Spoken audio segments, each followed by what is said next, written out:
स्त्रीणां शतानि शतशो जनयन्ति पुत्रान् नान्यासुतं तदुपमं जननी प्रसूता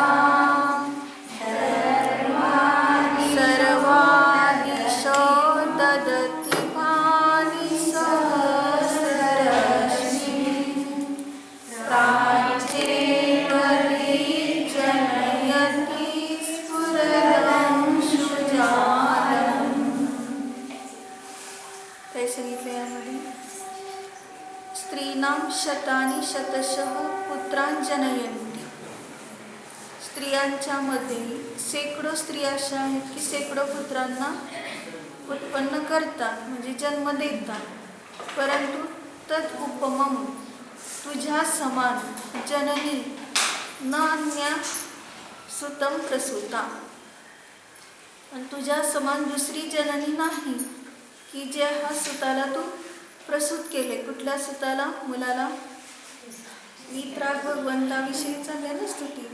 भगवंतांना जन्म देणारी तूच एक अशी अलौकिक माता आहे, अनुपम माता आहे. तुझ्या समान दुसरी माता नाही.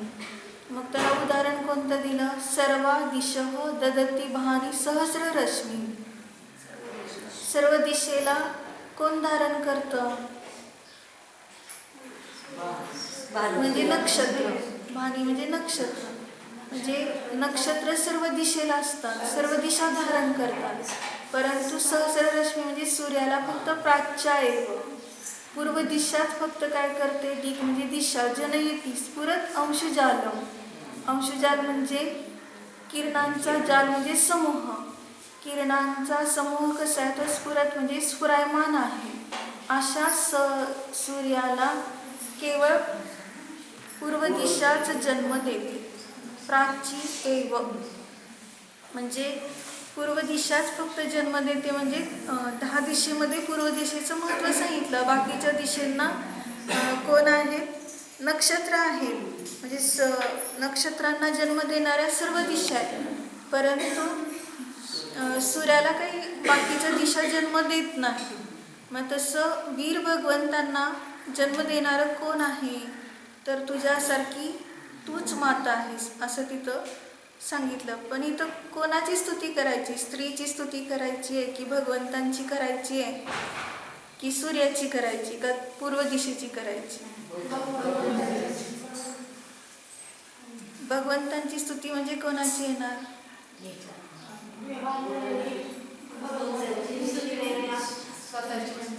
म्हणजे कोण? भगवान म्हणजे कोण?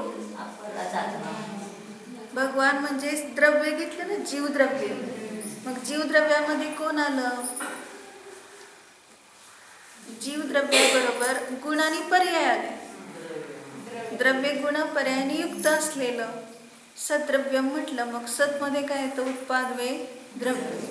मग आता उत्पादवे आलं म्हणजे तिथं जनयंती, जनधातू लावायचा. जन्म देणे म्हणजे काय आहे की कोण कोणाला जन्म देतं? तर निज ध्रुवाच्या आश्रयाने जो विषय करतो तर तो कुठल्या पर्यायाला जन्म देतो? निज ध्रुवाच्या आश्रयाने जो विषय करतो तो कोणत्या पर्यायाला जन्म देतो? आत्मानुभूतीच्या पर्यायाला. अतींद्रिय आनंद ही पर्याय उत्पन्न होते. म्हणजेच काय झालं? त्या ठिकाणी पर्याय आले. म्हणजे संपूर्ण हा जो श्लोक आहे आपण तो फक्त कुठं पाहतो? स्थूल दृष्टीने स्त्रीकडे पाहतो. पण इथं स्त्रीचं वर्णन नाही. कोणाचं वर्णन आहे? तर ती पर्याय प्रत्येक समयात जी उत्पन्न होणारी पर्याय आहे ती कशी असली पाहिजे? पूर्व दिशेप्रमाणे असली पाहिजे. म्हणजे कशी? तेजपुंज. म्हणजेच कशी? तर अतींद्रिय आनंदाला प्रगट करणारी शुद्ध उपयोगाची पर्याय असली पाहिजे. मग तीच काय आहे? न अन्या म्हणजे दुसरी कोणीही अशी नाही त्या पर्यायाला उत्पन्न करणारी. मग कशाला उत्पन्न करणारी आहे सांगितलं? शुभ अशुभ पर्यायाला उत्पन्न न करता शुद्ध उपयोगाच्या पर्यायाला उत्पन्न करणारी आहे. मग हे जर सांगितलं तर काय लक्षात येईल आपल्याला? की 320 नंबरची गाथा पाहिजे समयसारमध्ये. शुद्ध पारिणामिक भाव कसा आहे? निष्क्रिय आहे. कशाला उत्पन्न करतो का तो? म्हणजे हे कथन सगळं आता आपण स्त्रीचा तर विषय सोडून दिला, पण घेतला कशाचा? पर्यायचा. कोणत्या पर्यायाचा? तो शुद्ध पर्यायचा. ते सुद्धा कुठल्या अपेक्षेने? तर व्यवहारणे, निश्चयने. आणि काय आहे? तर शुद्ध पारिणामिक भाव जसा आहे तसाच त्रिकाली शुद्ध निष्क्रिय आहे. मग हे समजल्यानंतर आपल्या जीवनात काय उपयोग होईल? आपण बदलणाऱ्या अवस्थेकडे पाहून सुखी दुःखी होतो, पण ते सुखदुःख आपल्या स्वरूपात नाही. आपण सदैव कशाला जाणलं पाहिजे? शाश्वत स्वरूपाला जाणलं पाहिजे. न्यायिक स्वरूप जे आहे तर ते सदैव आपल्याला आश्रय करण्यायोग्य. म्हणून 320 नंबरच्या गाथेमध्ये पण जे सांगितलेलं आहे जयशनाचार्यांच्या टीकेमध्ये, तर तिथं कसं सांगितलेलं आहे? खूप चांगलं लिहिलेलं आहे त्यांनी. अध्यात्म भाषया पुनः शुद्ध आत्माभिमुख परिणाम शुद्धोपयोग इत्यादी पर्याय संज्ञा लभते. पर्याय संज्ञा कशाला प्राप्त होते सांगितलं? अध्यात्म भाषेने पाहिलं तर शुद्ध आत्म्याच्या सन्मुख जो परिणाम आहे, म्हणजे त्याला दुसरं नाव काय दिलं? शुद्धोपयोग. मग ती खरी ती पर्याय संज्ञा झाली. म्हणजे का? तर बाकीच्या सगळ्या निष्फळ आहे. शुभाशुभ जे विचार येतात ते सगळे निष्फळ आहे. एक शुद्धोपयोग आहे, तीच पर्याय संज्ञाला खरी प्राप्त होते. कारण का? तर तिने काय केलं? न अन्या सांगितलं. जसं मातेने त्या वीर भगवंतांना जन्म दिला. हे व्यवहाराने आपण जेव्हा निमित्त नैमित्तिक भाषेकडून पाहतो, मग त्यावेळेस सांगितलं न अन्या, तुझ्यासारखी दुसरी प्रसूत म्हणजे ह्या मुलाला उत्पन्न करणारी दुसरी माता नाही. तसं इथं काय सांगितलं? ही पर्याय संज्ञा खरी कशाला प्राप्त झाली? शुद्धोपयोगाची पर्याय संज्ञेला प्राप्त झाली. त्याला सोडून आता सतत चालूच आहेत ना पर्याय. कोणत्या पर्यायाने रहित कधी द्रव्य नसतंच. मुळात लक्षात काय घ्यायचं आहे? द्रव्य हे सदैव कसं आहे? द्रव्य म्हणजे गुण आणि पर्यायाने सहित आहे. मग पर्यायाने रहित एकही समय नाहीच आहे आणि गुण पण त्रिकाली आहे. मग हे समजलेलं असताना आपण काय लक्षात घ्यायचं आहे की आता मला फक्त एक पर्यायाचं लक्ष न करता ध्रुवाचं लक्ष करायचं. आणि ध्रुवाचं लक्ष केलं तर निश्चितपणे ती शुद्धोपयोगाची पर्याय म्हणजे आता बरोबर ह्या श्लोकावरनं हे कसं घटवायचं लक्षात घेण्यासारखं. तिथं काय सांगितलं? जी तीर्थंकरांची माता आहे तिला काही भोगाची रुची नाही, किंवा तिला काही असं संसारात राहायचं नाही. म्हणजे आता ही पर्यायची पूर्व औदैक भावाचं फळ आहे. मग तिचं लक्ष कुठं आहे? तीर्थंकराच्या मातेचं लक्ष कुठं आहे? म्हणजे मला एक सुंदर मुलगा व्हावा, अद्वितीय व्हावा, जगामध्ये तो सर्व विश्वाला पाहणारा व्हावा, असे भाव पूर्वभाव असतील. पण आता आहेत का? आता नाही औदैक भाव. ते आता फक्त फळ आहे. मग तसं इथं काय आहे की निज ध्रुवाचं लक्ष फक्त केलं तर त्या पर्यायाकडे पाहण्याची गरजच राहिली नाही ना. मला आता अतींद्रिय आनंद प्राप्त होईल किंवा अतींद्रिय आनंद प्राप्त होण्यासाठी मी निज ध्रुवाचं लक्ष करतोय असं विकल्पच नाही तिथं. म्हणजे काय आहे? फक्त केवळ एक स्वभावात राहणं एवढंच आपलं कर्तव्य. म्हणजे दुकान चालवताना जसं व्यापार करतो तो म्हणतो की मला जर एवढा नफा झाला तर मी हे व्यापार करणार, आणि नाही झाला तर नाही करणार. मग नाही झाला तर काय करणार तो? म्हणजे त्यांनी तशा प्रकारचं विचार ठेवल्यामुळे तो आकुलित आहे. म्हणजे त्याला आकुलता होणार की अशा प्रकारचा मला एवढा नफा झाला नाही, मग मला हा धंदा नको. मग तो काय करतो? तो सोडून दुसरा धंदा टाकतो. मग त्यात पण नाही नफा मिळाला तर तो काय म्हणतो? तिसरा टाकतो. म्हणजे तो कसा आहे? अस्थिर. मग तसं इथं आपल्याला अनेक पर्याय उत्पन्न का होतात? शुभाशुभ. कारण ते सगळं विफल आहे. ह्याला तर वाटतं मला सुख मिळावं, ह्या पर्यायातून सुख मिळावं, पण पाहिलं त्याने अनेक वेळा अशुभ परिणाम करून पाहिले, मिळालंच नाही सुख.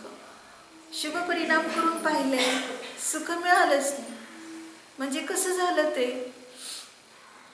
आता तर निरंतर ध्यान कोणतं तरी चालूच आहे ना. कुठलं ध्यान चालू आहे? आर्तरौद्र ध्यान. मग त्यात झाले अशुभ परिणाम. म्हणजे अशुभ परिणाम म्हणजे आता कुठलं पण लक्ष घ्या, की समजा आता मला 5ला दिवस म्हणजे 5ला दिवस नाही, 5:48 जातो. मग 48 मिनिट संपवायचे आधी म्हटल्यावर 5पर्यंत मला संपवायचं. आणि इथंच झाले 3:45. आता हे घड्याळ पुढे आहे, पण 3:30 झाले समजा. मग इथं 3:30 झाले तर कधी सुटणार? घरी जाऊन मला सगळं करायचं आहे, 5च्या सगळं उरकायचं. कुठला विचार झाला? हा विचार आहे तो अशुभ आहे, हे आपल्या लक्षात नाही आलं. म्हणतो अशुभ कसं म्हणायचं ह्याला? 48 मिनिटाचं पाळायचं म्हटलं शुभ विचार आहे की अशुभ विचार आहे? भोजन कथा आहे. भोजन कथा आहे म्हणून हे अशुभ झालं. मग तसंच रसनेंद्रियाच्या विषयात विचार आला की नाही आज काय आपल्याला ग्रहण करायचं आहे. मग त्या रसामध्ये आपलं चित्त गेलं तरी सुद्धा काय झालं? अशुभच झालं. नाही म्हणतो काहीतरी उगाच पोटात गडबड होऊन खाण्यापेक्षा हाच विचार करून तेच खाणार म्हणजे आम्हाला अभ्यास चांगला होईल, म्हणजे ज्ञान ध्यान चांगले लागेल.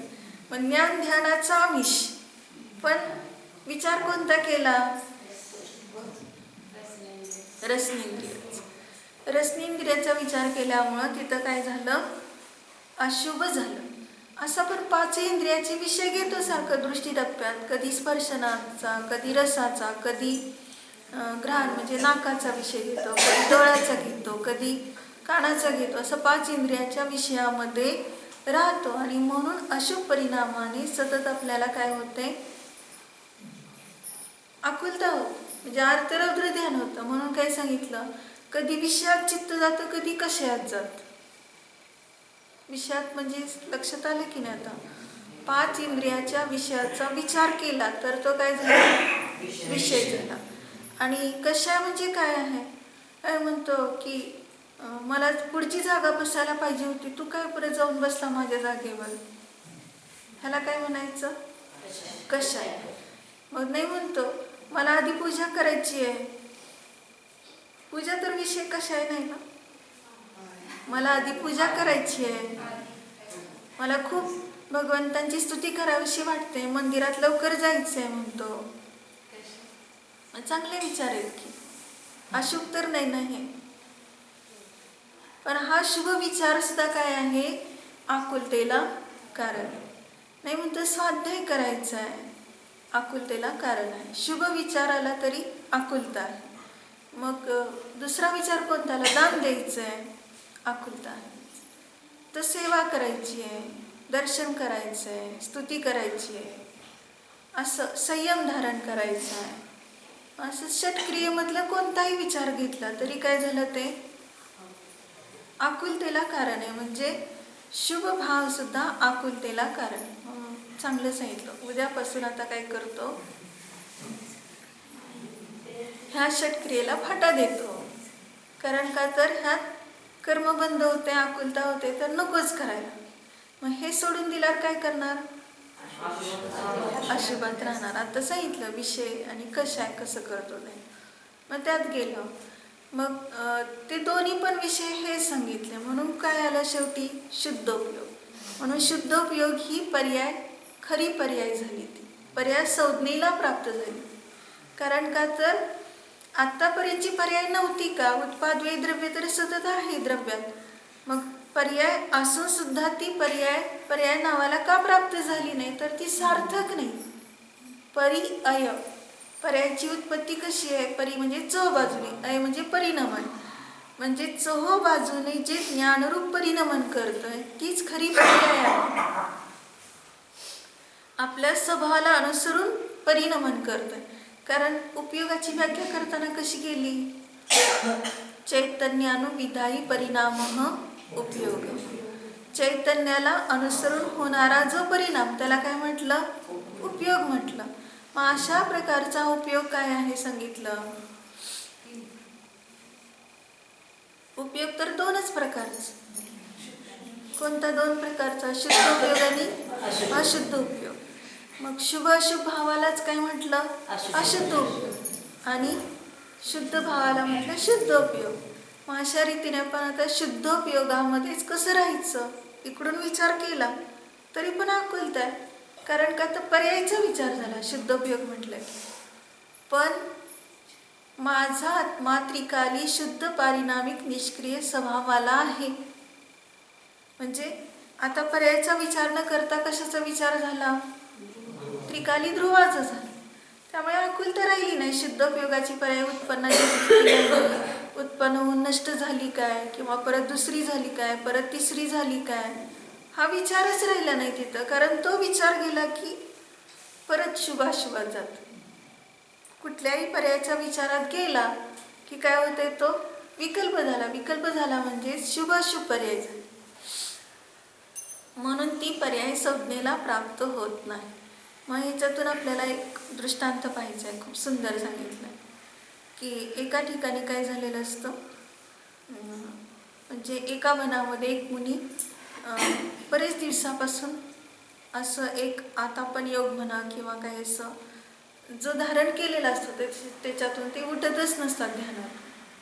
ते इतके स्वभावात लागलेले. म्हणजे आता ह्याच्यातनं इतकं मार्मिक लक्षात घेण्यासारखं आहे की त्यांना कुठंही लक्ष नाही, इतकं एक निज ध्रुवाशिवाय. मग त्यावेळेस घटना काय घडते, तिथे एक विद्याधर दंपती येतात त्या वनामध्ये आणि ते वन इतकं सुगंधी असतं. मग त्याच्यात त्यांना असा आनंद येत असतो ते फिरताना. आणि फिरत फिरत जेव्हा त्या गुंफेच्या जवळ आले तेव्हा ती विद्याधराची पत्नी काय म्हणते, एवढं सुगंधी वन, पण अशा वनामध्ये दुर्गंध कुठून येतो?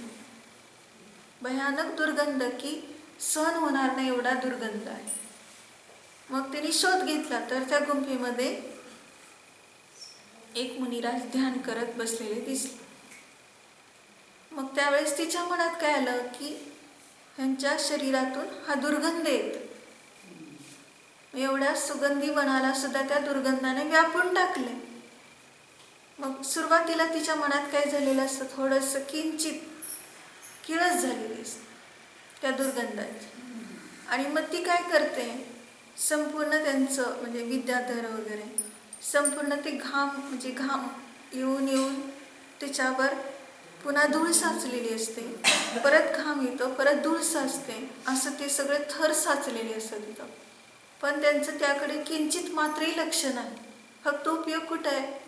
शुद्ध पवित्र रत्नत्रय स्वरूपालाच धारण करून ते स्वभावात राहिलेले. मग त्या विद्याधराने सगळं संपूर्ण अंग स्वच्छ केलं प्रासूक पाण्याने. आणि स्वच्छ करून नंतर त्याच्यावर त्यांनी काय केलं, सुगंधित तेल लावलं. पहा कसं आहे, भोगी जो असतो त्याची दृष्टी कुठं असते? ह्या 5 इंद्रियाच्या विषयाकडे. नाकाला सुगंधी असावं, डोळ्याला चांगलं दिसायला असावं, आणि कानाला चांगले शब्द ऐकायला मिळावे, अशा विषयामध्ये तो रमलेला. मग त्याने आपलं काम केलं ते आणि गेले दोघे निघून. इकडं घटना काय घडली, आता वनच आहे ते. ह्या सुगंधाला लुब्ध होऊन भुंगा, एकच भुंगा नाही तर समोरचे जीव आहेत, किती भुंगे झाले तेवढ्या सुगंधावर लोलुपी. संपूर्ण शरीर पूर्ण गच्च भरले त्यांचं.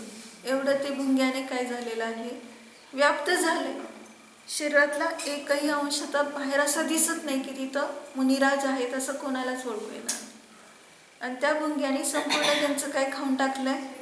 आता सुगंधी लेप होता, तेवढा लेप खाल्ल्यानंतर पुढं काय, पुढं त्यांनी रक्त मांस वगैरे सगळं भक्षण करायला सुरुवात केली. तरी देखील त्यांचं लक्ष तिकडे गेलं नाही, त्या उपसर्गाकडे सुद्धा. म्हणजे कोणी स्वच्छ केलंय तिकडे नाही, आणि कोणी लावलंय तिकडे लावलंय तिकडे नाही, ना तर भुंगे चावा गेले तरी सुद्धा तिकडे लक्ष नाही त्यांचं. पूर्ण लक्ष इतकं स्वभावात केंद्रित झालेलं. आणि 15 दिवसपर्यंत ही घटना घडत राहिली. 15 दिवस ते भुंगे काय करत होते, निरंतर रक्त मांस वगैरे ह्यांचं शोषण करत होते. आता त्या ठिकाणी हाडाचा पिंजरा राहिला हे सुद्धा दिसायला संधी नव्हती, कारण इतकं ते अजून भुंगे त्याच्यावरच गुंजारव करत होते. आणि पुन्हा 15 दिवसांनी ते दोघे तिकडंच आले. आणि प्रथम त्यांनी शोध कोणता घेतला की ते आपण 15 दिवसापूर्वी त्या मुनींना आपण तेल लावून गेलो होतं, ते मुनी आता दिसत नाहीत, कुठे गेले. एकदम ती विचारू लागली पत्नी इकडं तिकडं पाहताना, कारण ते भुंग्याने पूर्ण शरीर असं झाकलं गेल्यामुळे काही सहज म्हणजे ह्याच ठिकाणी बसलेले होते आणि ते कसे काही दिसत नाही. म्हणून पाहत असताना त्या पतीचं एकदम लक्ष गेलं त्या भुंग्याकडे की ह्या भुंग्याने झाकून टाकले. आणि तो लगेच पत्नीला इतका धिक्कारतो, अरे निष्ठुर आहे म्हणतो, निर्दयी तू आहेस, काय केलं हे, केवढा उपसर्ग झाला मुनींच्यावर, तुला दुर्गंध नको वाटला म्हणून, तुला काही खरी सेवा करायची नव्हती. इतका धिक्कारतो तो पत्नीला, तुला खरी सेवा करायची नव्हती, तुला फक्त काय होतं, दुर्गंध सहन होत नव्हता म्हणून तू असं करून गेली. पण हे केवढं उपसर्ग झाला त्यांच्यावर. आणि असं म्हणत असताना त्याने ते सगळे भुंगे बाजूला करून शरीराची स्वच्छता परत करत असताना काय होत आहे, त्यावेळेस तोपर्यंत त्यांना केवल ज्ञान, भुंगे जे बाजूला होत नाही तोपर्यंतच केवल ज्ञान झालं त्यांना त्याच्यामध्ये. म्हणजे इतकं त्यांचा उपयोग कुठं होता, म्हणजे आता हे सगळी पर्याय लक्षात घ्यायची. घाम आलाय, ह्या पुसायला पाहिजे का, ह्याच्यावर धूळ बसली आहे, किती कीटन साचत गेलंय, रोग होईल, दुर्गंध येईल, काय कुठल्याच पर्यायाकडे लक्ष नाही त्यांचं. किती पर्याय उत्पन्न झाला 15 दिवसामध्ये. आणि त्याच्या आधी केव्हा ध्यानाला बसले असतील तेव्हापासून. आणि तेवढ्या सगळ्यामध्ये पूर्ण लक्ष कोणाचं करत राहिलेत, किती मोठा पुरुषार्थ केला. स्वभावातच, नाहीतर म्हणणार काय जमत नाही आपल्याला ध्यान, 15 दिवस झाले तरी अजून हे भुंगे उडत नाहीत, आपण एवढं ध्यान करतोय तरी ह्यांना काही दया येत नाही, त्यापेक्षा ह्यांना झटकून निघून जावं. लगेच आपल्याला किती भर विचार येतो पर्याय बदलण्याचा. पर्याय का बदलतात अशा प्रकारच्या वेगवेगळ्या. आता सांगितलं ना, कधी डोळ्याने काहीतरी पाहावं वाटतं, कधी कानाने काहीतरी ऐकावं वाटतं, कधी वास घ्यावा वाटतो.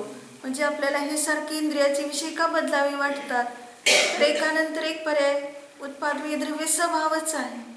ती पर्याय उत्पन्न होणारच, पण कोणती होती आहे, सार्थक आहे की व्यर्थ आहे. किती पर्याय आतापर्यंतच्या व्यर्थ झाल्या आपल्या, एकही पर्याय सार्थक झाली नाही.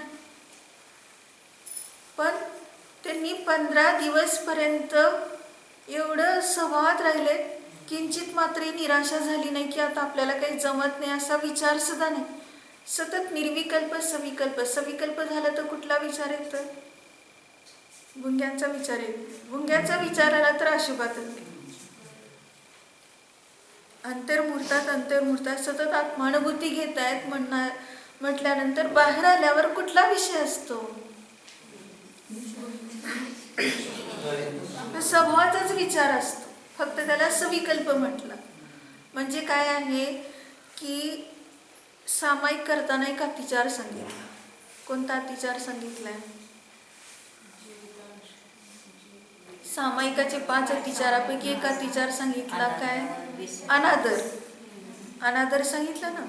मग तो अनादर काय आहे, सामायिक करतानाच कसं करायचं, बसताना ठरवून करायचं, एवढा वेळ बसणार, परत पुढं काय करणार, पुढं वाचायचं जाणार, लवकर वाचायचं, जास्त वाचायचं. आता विषय कोणता घेतलाय, शुभाचा घेतलाय, मुद्दाम शुभाचा विषय घेतलाय, लक्षात घेण्यासारखं.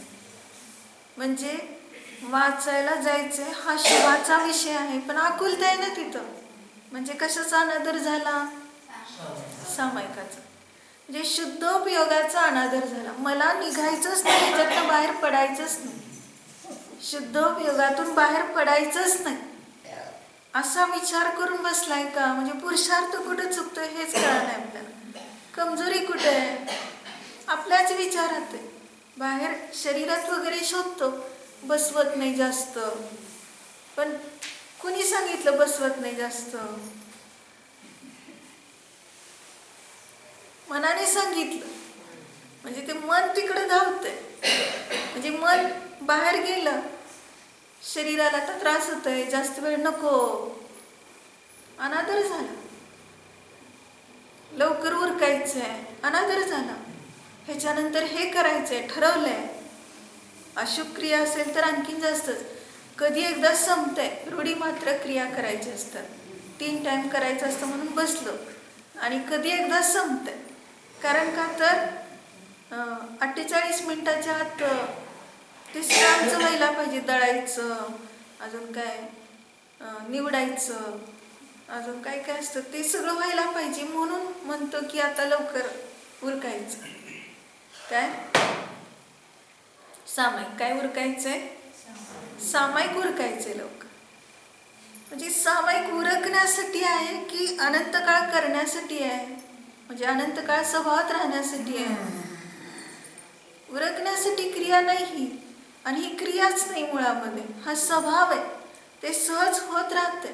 हे परिणमन उठता बसता चालता बोलता केव्हाही आपण कुठल्याही क्रियेमध्ये हे आपलं कधीच संपणार नाही. अशा प्रकाराने झालं तर मग ते मुनींचा आपण जय जयकार करतो बघा. 15 दिवसांनी तर झालं की नाही त्यांना केवळ ज्ञान. आपण आपलं काय हे लक्षच नाही आपल्याकडे. आपण सारखं दुसऱ्याकडे लक्ष देतो. चांगलं झालं वाईट झालं तर दुसऱ्याकडे न बघता तुझ्याकडे बघ. एखादा मनुष्य पडलेला बघितला की म्हणतो, अरे रे काही लागलं का जास्त, कुठं पडला, कसं काय पडला. त्याच्याकडे काय बघतोस? तुझ्याकडे बघ, तू किती पडलायस. नाही म्हणतो मी कुठं पडलाय, चांगलं आहे की, माझं काही फुटलं नाही, गुडघे वगैरे काय हाड मोडलं नाही, मी चांगलं आहे म्हणतो. अरे तू त्याच्यापेक्षा जास्त पडलायस. जन्म मरणाच्या चक्रात पडणं म्हणजे केवढं मोठं पडणं आहे.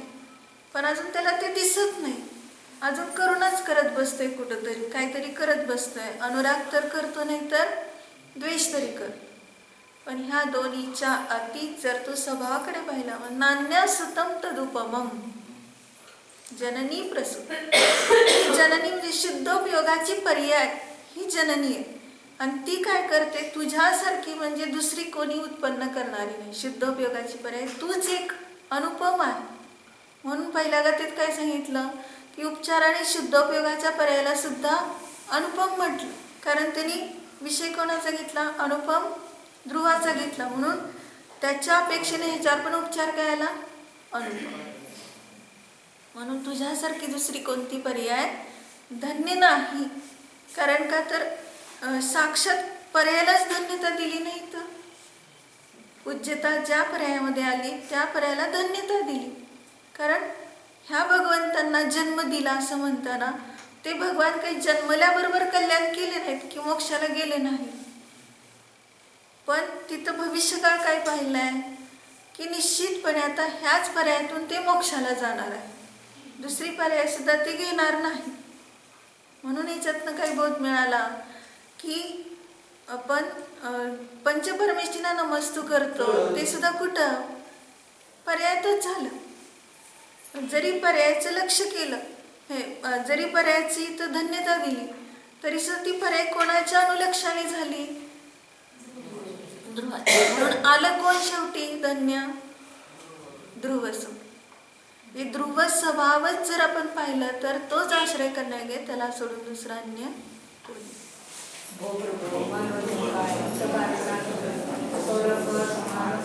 22 नंबर